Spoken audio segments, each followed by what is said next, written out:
A graça e a paz do Senhor esteja com cada um de vocês. Muito boa noite. Estamos começando mais uma escola bíblica discipuladora da Primeira Igreja Batista em Cajubi e também da Igreja Batista Memorial em Olímpia. Hoje nós estamos estudando as cartas de Paulo e hoje nós estamos finalizando esse trimestre estudando as cartas de Paulo. Nós já estudamos as cartas de Gálatas, de Efésios, de Filipenses e hoje nós concluímos Colossenses. Então hoje nós terminamos o capítulo 3 e 4 de Colossenses para finalizar o estudo das cartas de Paulo. E eu quero já estar motivando a vocês e convidando a vocês para o nosso próximo estudo, que vai começar agora a semana que vem. Quarta-feira da semana que vem, nós começamos a estudar as doutrinas bíblicas da oração. Um material excelente, muito bom. E você, servo, uma serva de Deus, né? Vocês não podem perder esse estudo das doutrinas bíblicas da oração. Então, você já é o nosso convidado para estarmos juntos a partir da semana que vem, na primeira aula desse material, desse estudo que nós estaremos fazendo sobre a doutrina bíblica de oração.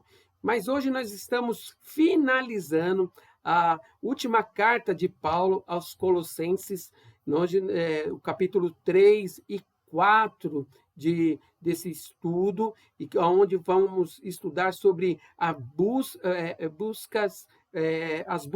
buscai as coisas que são de Deus. Esse é o título do estudo de hoje, que nós vamos estudar sobre esse tema. Buscai as coisas que são de Deus.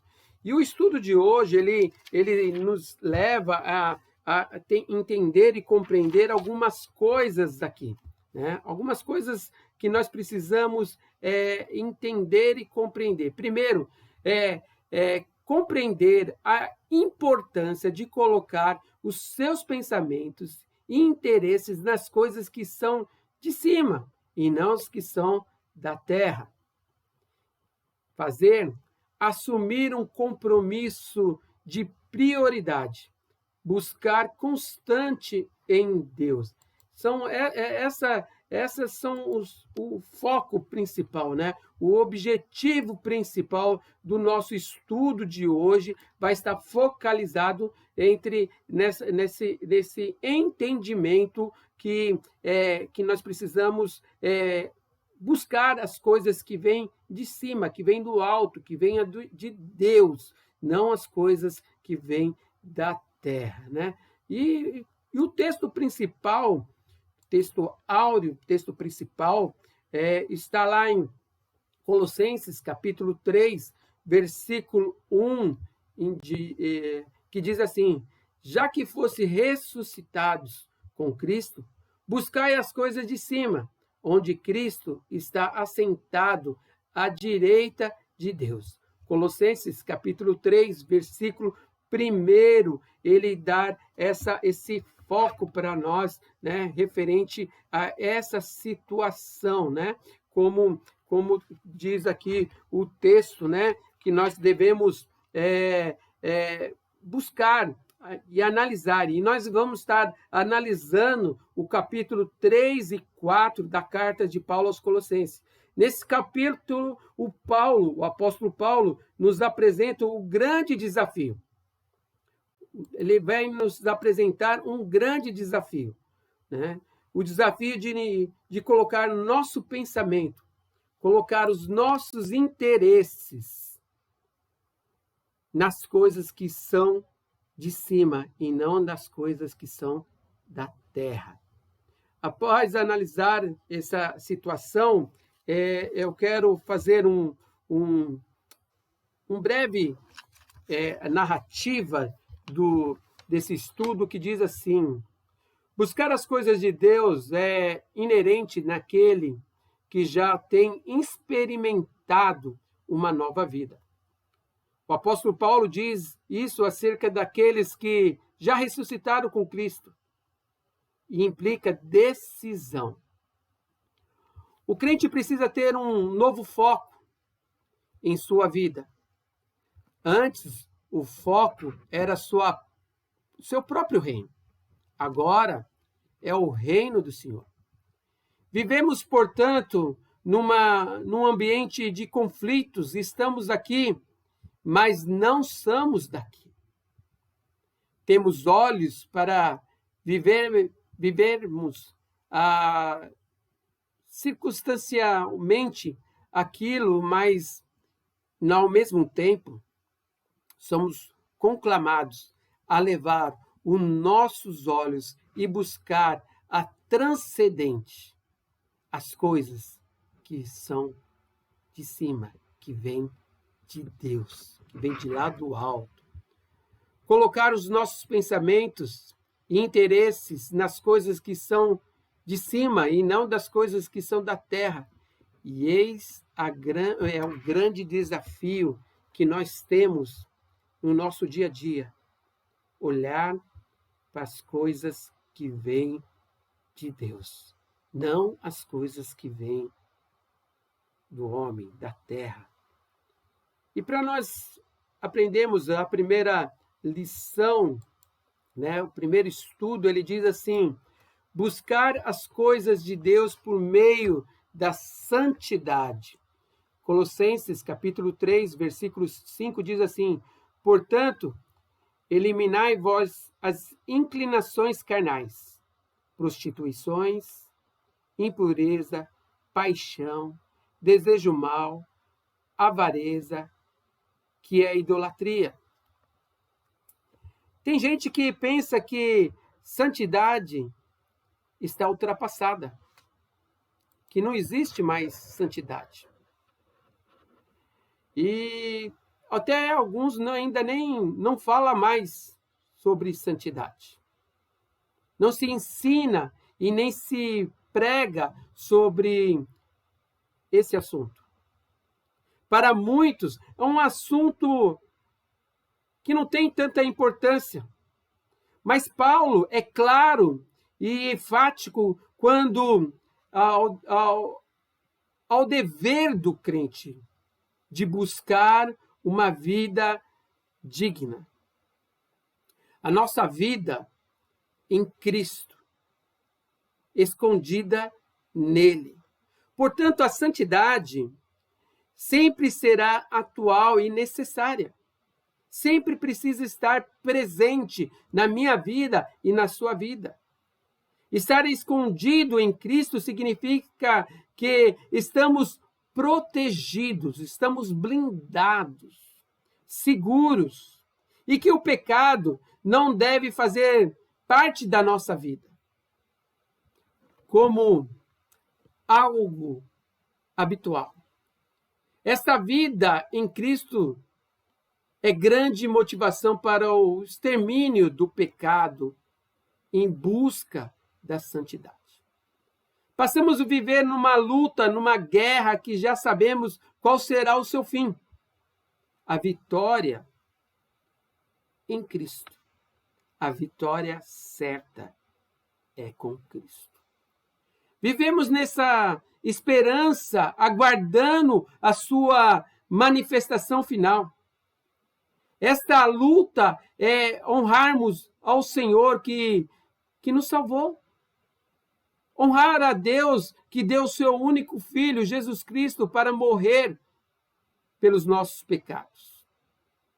As inclinações carnais precisam ser mortificadas, tais como a prostituição, a impureza, a paixão, a concupiscência, a avareza, a ira, a cólera, a malícia, a maledicências, palavras torpes, a mentira. Tudo isso nós precisamos nos libertar, tirar de nós, tirar do nosso coração. Por isso que o apóstolo Paulo, ele dá essa ênfase para nós. Deus, que é santo, não se agrada dessas coisas e não quer ver os seus filhos praticando atos que são contrários aos caráter de Deus e que pelo seu Espírito Santo está impregnado em nós. Olha que interessante. Nós precisamos viver nesse mundo, mas nós não pertencemos a esse mundo. E precisamos saber, a viver, que todas esses itens, né? Essas concupiscências, avareza, ira, cólera, malícia, todos esses atos nos afastam de Deus. Por isso que ele passa isso para nós. Agora aqui uma avaliação que eu queria que você se avaliasse, para que você pudesse fazer uma experiência com você. Buscar as coisas de Deus por meio da santidade. Uma avaliação pessoal. A minha vida de santidade. A santidade está expressa no meu falar, no seu falar? Se sim, você vai marcar um sim. Se não, você vai marcar não. E às vezes, algumas vezes, poucas vezes, a mesma situação é no item embaixo. Vivo a santidade, mesmo em um ambiente onde há sinais de impureza, onde tem pessoas que são mentirosas, que não conhece a Cristo, que vive esse mundo de impureza, de engano, que fica praticando atos que não agrada o coração do Pai. Mesmo nesse ambiente, mesmo nesse contexto que você vive, onde você trabalha, onde você estuda, junto com seus amigos, tem muitas pessoas que ali não conhecem a Cristo. Aí qual tem sido a sua santidade? A sua vida de santidade. Muito interessante esse item para nós refletirmos. Precisamos nos refletir, precisamos avaliar, precisamos buscar fazer esse autoavaliação da nossa vida. Segundo ponto, buscar as coisas de Deus na prática do amor fraternal. Colossenses 3, versículo 13 diz assim: suportando e perdoando uns aos outros. Se alguém tiver alguma queixa contra o outro, assim como o Senhor vos perdoou, também perdoai.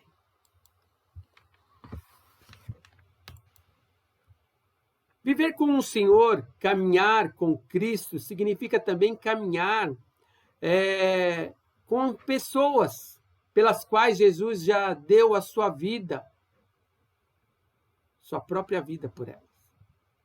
Por isso, ao buscar as coisas de Deus, estamos necessariamente comprometidos com o próximo. Está constante busca do Senhor se evidencia numa vida também horizontal. Olhamos para um lado, olhamos para o outro, que estão nos nossos redor, pensamos e temos compromisso com os nossos irmãos. Ninguém vive somente para si, meu amado. A vida é relacional. O Evangelho é para ser vivido com intensidade em relacionamentos. Isso implica cultivar não só mais o que sentimos, mas também em atitudes. Paulo disse isso, que isto significa estar revestido. Passa a ser uma roupagem, uma blindagem, uma nova de quem está em Cristo Jesus, em quem professa Cristo Jesus. Nosso vestimenta, a nova, tem nome. É uma vestimenta de alma, do interior, do coração, que vai refletir em nossas maneiras de viver, falando e também nos relacionando. Paulo diz que esta nova roupagem se chama coração compassivo, benignidade, humildade, mansidão, longanimidade. Tudo isto pelo vínculo do amor que nos leva à prática do perdão, que provavelmente é a maneira mais desafiadora de transbordar o amor de Deus. Esse amor que foi derramado em nosso coração. Esta vida de prática de amor fraternal, genuína, autêntica, inconfundível e impessoal, é possível à medida que a palavra de Deus é habitada em nós. A palavra de Deus lida, estudada, meditada, interiorizada, promete e promove a prática do amor na vida de cada um de nós. Por isso que nós precisamos entender e compreender sobre isso, sobre essa situação, sobre esse andar, esse caminhar de Deus. Ao buscar as coisas de Deus, estamos necessariamente comprometidos com o próximo. Qual foi a última vez que você ajudou o próximo? Como foi essa experiência de ajudar alguém, de estar, se comprometer com alguém, ou ter compaixão por alguém? Essa experiência que precisamos ter, essa experiência que precisamos compreender. Aí, na nossa avaliação, buscar as coisas de Deus na prática do amor fraternal. Qual é a sua avaliação pessoal? Na minha vida de relacionamentos, tenho cultivado virtudes no tratamento com o terceiro, com benignidade, humildade, mansidão, longanimidade. Você tem exercitado esses dons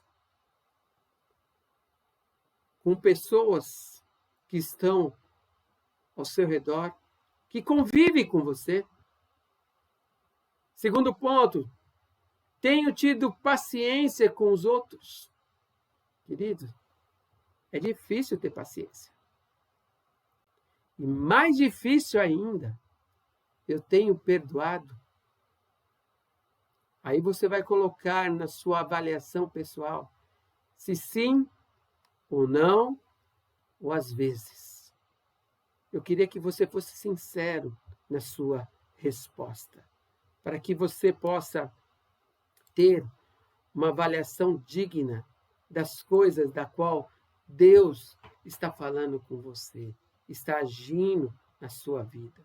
Por isso que você tem que fazer esse autoavaliação na sua vida. Você tem perdoado aqueles que têm te ofendido?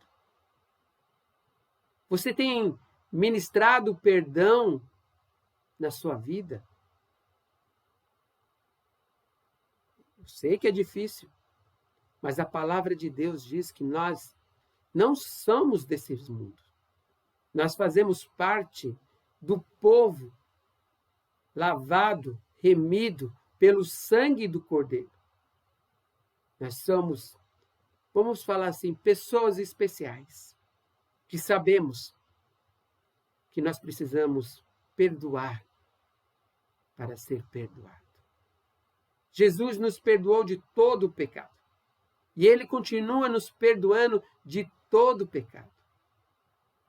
E nós precisamos perdoar aqueles que têm nos ofendidos. Próximo item.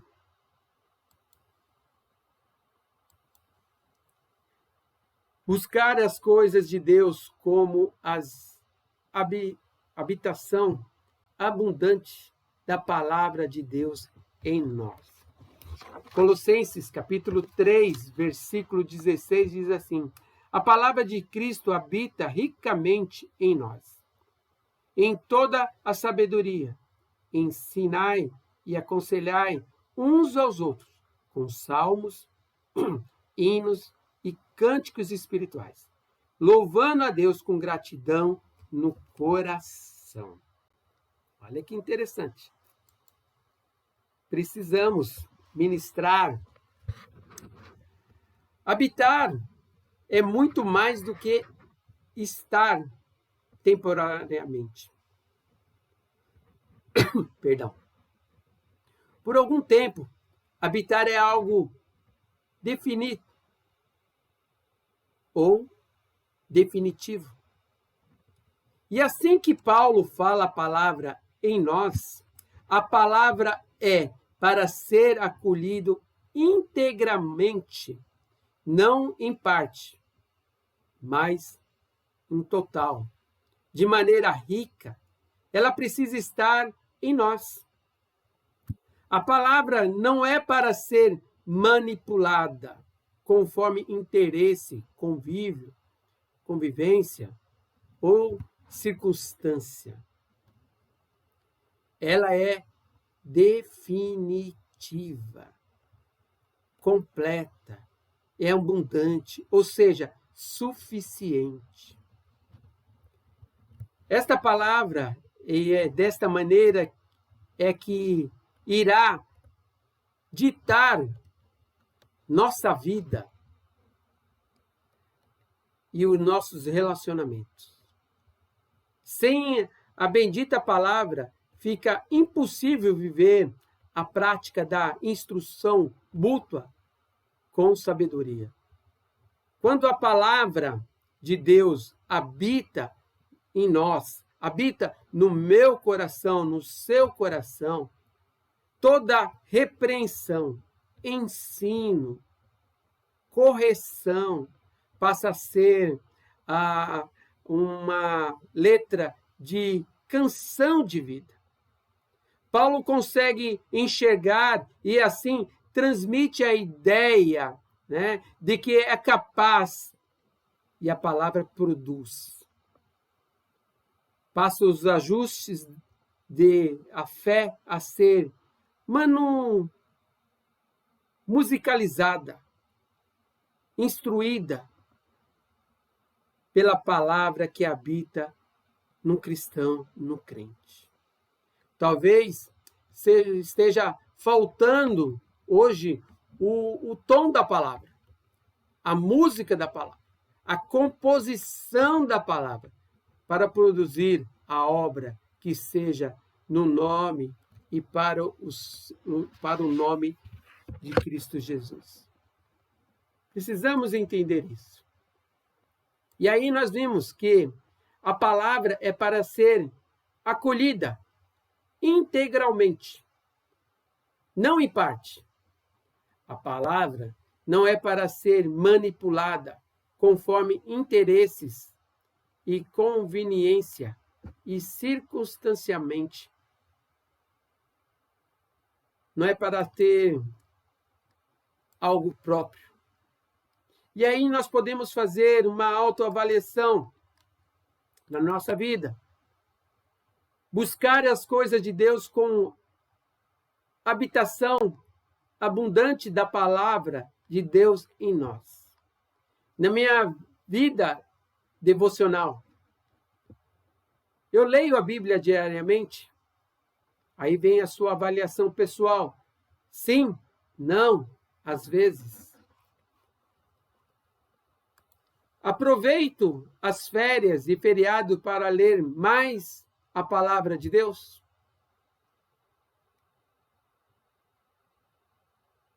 Se devido a algum imprevisto, eu falho um dia na minha leitura da palavra de Deus, recomeço o mais rápido possível. Aí tem alguns itens que, para você fazer essa avaliação, e essa avaliação é muito interessante referente à palavra de Deus. Eu quero incentivar a você a estar lendo a palavra de Deus, fazendo seus devocionais. Quanto mais você lê da palavra de Deus, mais conhecimento da palavra de Deus você vai ter. E Deus quer ser ativo na sua vida.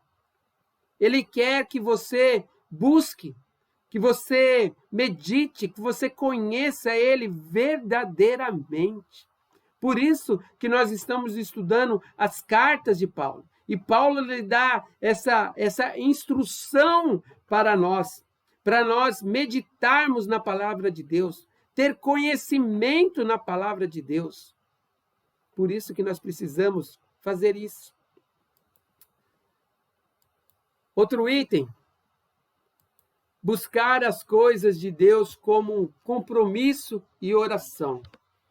Colossenses, capítulo 4, versículo 2 diz assim: preservai na oração e nela permanecendo atento com ações de graça. Precisamos permanecer na palavra de Deus. Não há como pensar nas coisas de cima sem a oração. A oração sempre foi importante e necessária para as nossas vidas, para a minha vida, para a sua vida. Vivemos num tempo que dependemos de Deus e tem se tornado mais imprevisto, imperioso. Sem que a oração, sabemos que a oração é muito importante. O grande desafio não é saber mais sobre oração, não é saber que precisamos de orar. O grande desafio é preservar a oração. O que mais tem a esmorecer em nós é a oração. Orar como devemos orar. Paulo recomenda a ter perseverança. Ele fala, perseverar em oração e vencer a circunstâncias desanimadoras. Quando nós perseveramos na oração, o desânimo cai por terra. A oração precisa ser um estilo de vida de um cristão. Deve ser um estilo de vida minha e sua. É uma atitude de vida. Sem que isso faça uma rotina morta, vazia, oca, sem sentido. Perseverem, envolve também fervor. Algo grandioso, porque a oração é um grande privilégio e oportunidade dada por Deus a cada um de nós, que somos simplesmente mortais. Nessa atitude de oração, fazendo parte da busca do alto, não podemos esquecermos da intercessão. Paulo pedia aos Colossenses, à igreja de Colossenses, que orasse por ele. Uma intercessão com um objetivo, Ele pedia que orasse para que ele não desanimasse, para que crescesse o evangelho, a expansão do evangelho. Muitas vezes oramos por tudo, mas não oramos para que Deus nos dê constantemente a oportunidade de testemunhar, de pregar, de ensinar a palavra. Precisamos de amigos de oração, amigos intencionais que orem por nós para sermos eficientes, eficazes no nosso discipulado. Paulo ele pediu para a igreja estar orando. Paulo ele pediu para que a igreja continuasse a orar.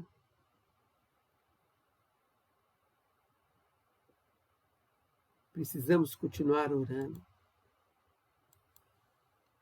E aqui, a nossa avaliação, buscar as coisas de Deus com compromisso de oração. Na minha vida de oração, e aí tem a avaliação pessoal. Eu sou perseverante em oração? Sim, não, às vezes. Intercedo por outras pessoas. Eu busco amigos de oração para que me ajude em oração. Essa avaliação é muito importante, porque a essência do cristianismo está em oração, em intimidade com Deus. Intimidade. Se você não orar, você não tem como pregar, você não tem como ensinar, você não tem como falar, porque o Espírito Santo de Deus vai agir na tua vida quando você ora, quando você busca, quando você intercede, quando você tem pessoas intercedendo pelas suas vidas.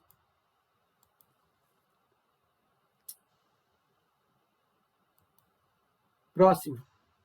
Buscar as coisas de Deus com sabedoria e bom senso. Colossenses, capítulo 4, versículo 5, diz assim: comportai-vos com a sabedoria para com os de fora, aproveitando bem a oportunidade. Nós estamos tendo oportunidade.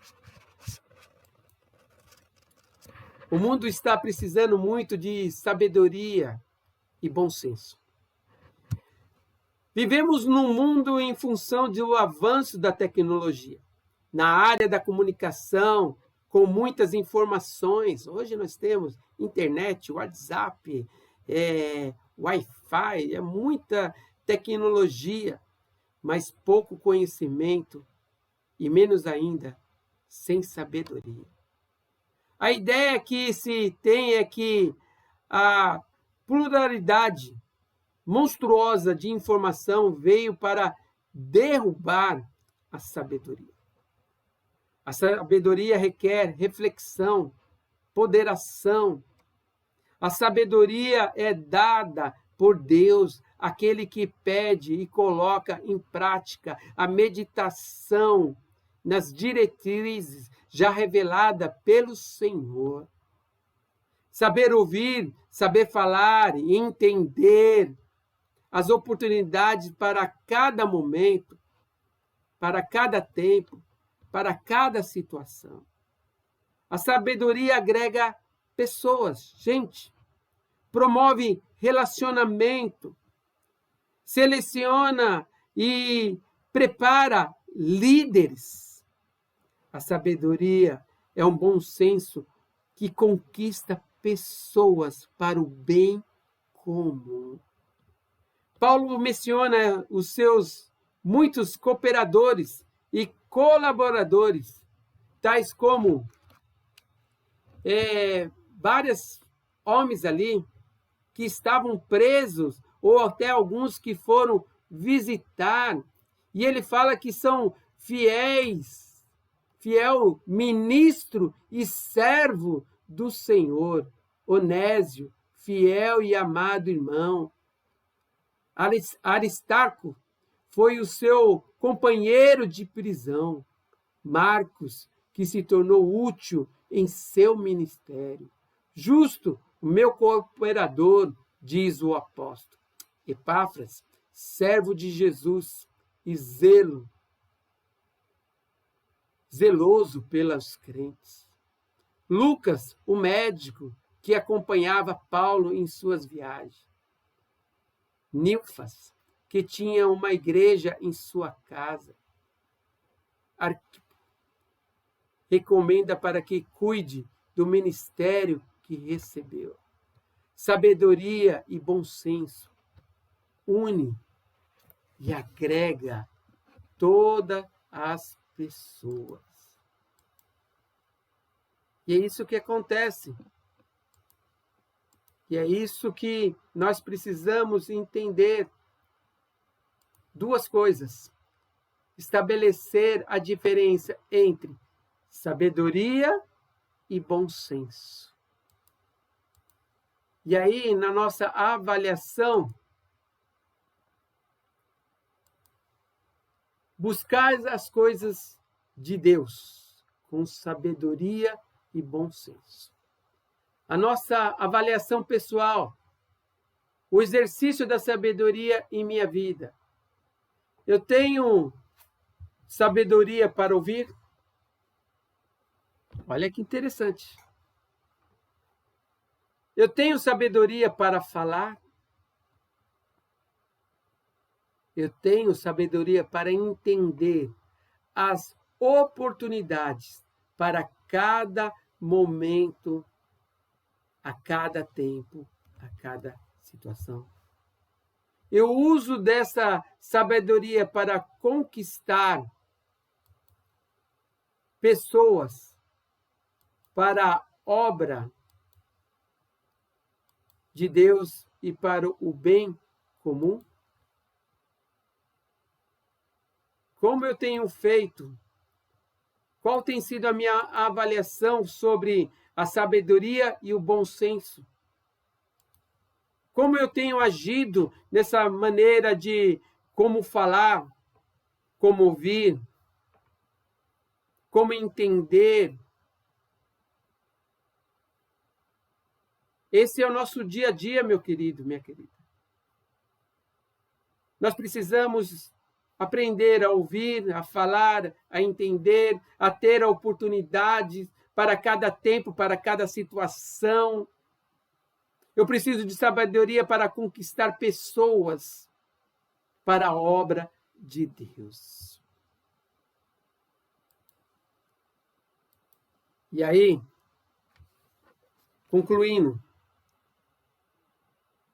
a vida apresenta coisas que buscamos agregar ao nosso viver. Algumas dessas coisas são úteis e necessárias, porque faz parte das nossas necessidades, projeto e também do nosso projeto de vida. Mas não podemos, em tempo algum, nos esquecer de desenvolver as prioridades do reino do Senhor. E aí, para a nossa atividade do estudo de hoje, que fala sobre buscar as coisas de Deus. O assunto aqui tratado foi buscar as coisas de Deus com compromisso em oração. E o desafio aqui é assumir um compromisso de priorizar a busca constante em Deus. Interessante, hein? Olha o desafio que eu e você temos de assumir um compromisso, de priorizar, a buscar constantemente Deus. E como buscar as coisas de Deus? Aí algumas dicas. como buscar as coisas que são de Deus. A cada dia, escreva ou simplesmente mentalize as coisas que você diariamente precisa priorizar. 2. Não esqueça que vivemos aqui neste mundo, mas somos cidadãos dos céus. 3. Que os nossos pés estejam andando aqui na terra, mas que a nossa mente e coração nunca deixe de buscar e pensar nas coisas que são do alto, as coisas que vêm de Deus. Amém, meus queridos? Esse foi o nosso estudo de hoje, onde fala buscai as coisas que são de Deus. E nós terminamos agora, nesse estudo, as cartas de Paulo. Agora, semana que vem, nós estaremos estudando o outro estudo que vem falar sobre oração, doutrina bíblica de oração. Até o nosso próximo estudo. Fiquem na paz. Que Deus abençoe cada um de vocês.